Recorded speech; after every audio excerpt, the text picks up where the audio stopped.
होली आने वाली थी। लोग होली की तैयारी जोर शोर से कर रहे थे।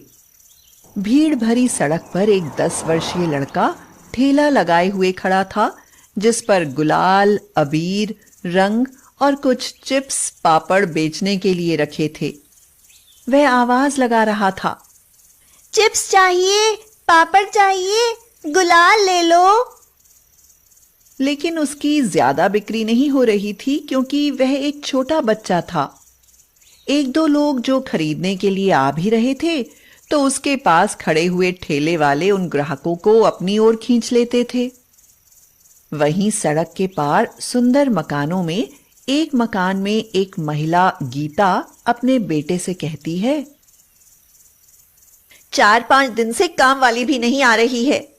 क्या पता वह कहीं गई हो। पता नहीं कहाँ मर गई है। बेटा, तुम ऐसे लोगों को नहीं जानते हो, यह बड़े चालाक होते हैं।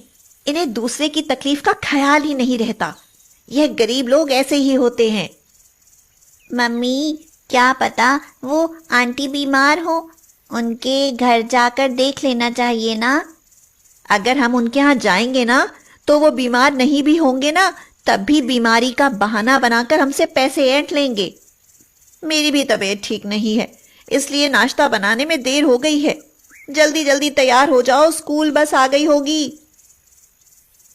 चलो, मैं तुम्हें बस तक छोड़ देती हूँ। गीता अपने बेटे को सड़क पर लाई। वहां दूसरी साइड में स्कूल बस खड़ी थी, पर अभी जाने में थोड़ी देर थी। आज 4-5 दिन हो गए थे, काम वाली नहीं आ रही थी। भुनभुनाते हुए जैसे तैसे काम निपटाया था।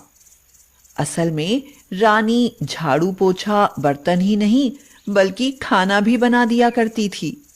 वह बेहद हंसमुख, ईमानदार और मेहनती थी। गीता सड़क पर ठेला लगाए हुए लड़के के पास से निकली। आंटी, होली के लिए सामान खरीद लो। नहीं, अभी नहीं, बाद में खरीद लूंगी। और यहां से यह घटिया सामान नहीं लूंगी, मैं तो मॉल ही जाऊंगी। आंटी, थोड़ा सा ले लो, मेरी बिक्री नहीं हुई है, थोड़ा सा ही ले लो, कुछ ना कुछ तो पैसे आ जाएंगे। आज मैं घर जाऊंगा तो मेरे पास खाने भर के लिए भी पैसे नहीं हो पाए हैं। मेरी कोई बात नहीं, पर मेरी माँ और छोटी बहन भी भूखे रहेंगे। मम्मी, ले लो ना सामान। ऋषभ ने जिद की तो गीता को गुस्सा आ गया। वह उसे डांटते हुए बोली, नहीं लूंगी। और ऐसा कहकर वह आगे बढ़ गई। ऋषभ खड़ा रह गया। उसे उम्मीद थी कि मां उसकी बात मान लेंगी। तभी तेजी से चलती हुई एक कार आई जिसे ऋषभ देख नहीं पाया। बच्चों, ऋषभ!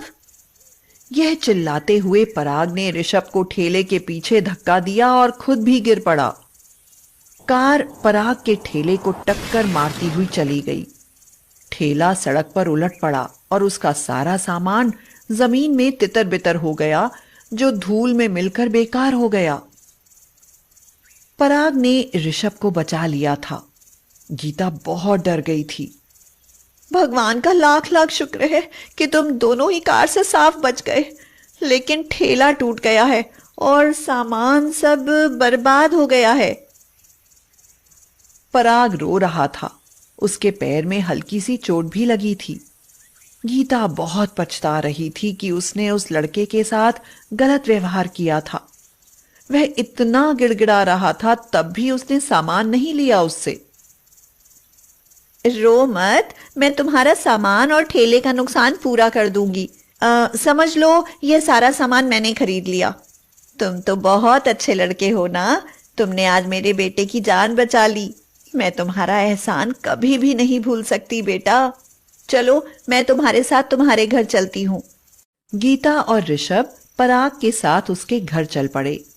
पराग ने अपना टूटा फूटा ठेला उठाया और उसे धकेलते हुए ले चला।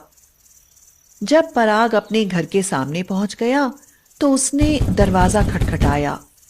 दरवाजा रानी ने आकर खोला, जिसे देखकर गीता चौंक पड़ी। अरे रानी, तुम यहाँ? यह तुम्हारा बेटा है?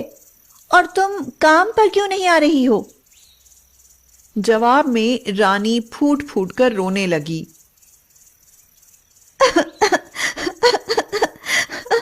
मेरा पति और बेटा बहुत बीमार है, तभी तो मुझे काम करने की जरूरत पड़ी थी।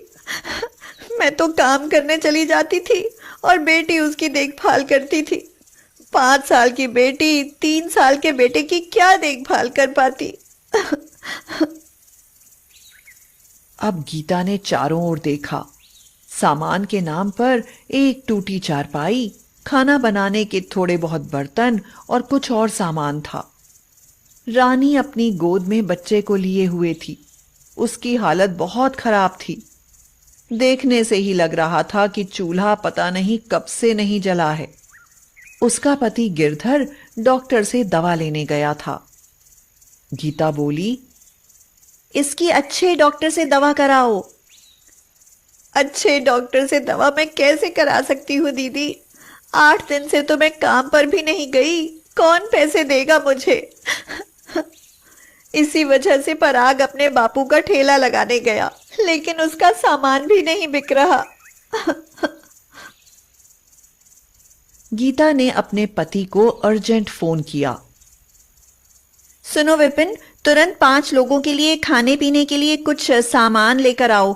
अभी अर्जेंट 2 लोगों को अस्पताल में भर्ती कराना है। ऋषभ का एक्सीडेंट होते होते बचा है। बाकी बात घर आने पर बताती हूँ। लगभग 1 घंटे बाद ढेर सारे फल और खाना पैक कराकर विपिन रानी के यहां पहुंचा। उसे सारा सामान देकर उसके पति गिरधर और उसके बच्चे को हॉस्पिटल में एडमिट करवाया। विपिन को गीता ने बताया, मैं तो गरीब लोगों को बहुत मतलबी और चालाक समझती थी, लेकिन मुझे बहुत पछतावा हो रहा है कि मैं कितना गलत सोच रही थी। आज इस लड़के ने हमारे ऋषभ की जान बचाई है। डॉक्टर साहब, अच्छी से अच्छी दवा करनी है। अगर कोई जरूरत हो तो मुझे फोन कीजिएगा, मैं दवाइयों का खर्चा दूंगा। रानी को पूरे खर्चे के रुपए देकर गीता और विपिन घर लौट आए। थोड़े ही दिनों में रानी का पति गिरधर और बेटा अस्पताल से बिल्कुल स्वस्थ होकर वापस घर आ गए। विपिन ने अपने ऑफिस में गिरधारी को नौकरी दिलवा दी और रानी गीता का काम करने लगी।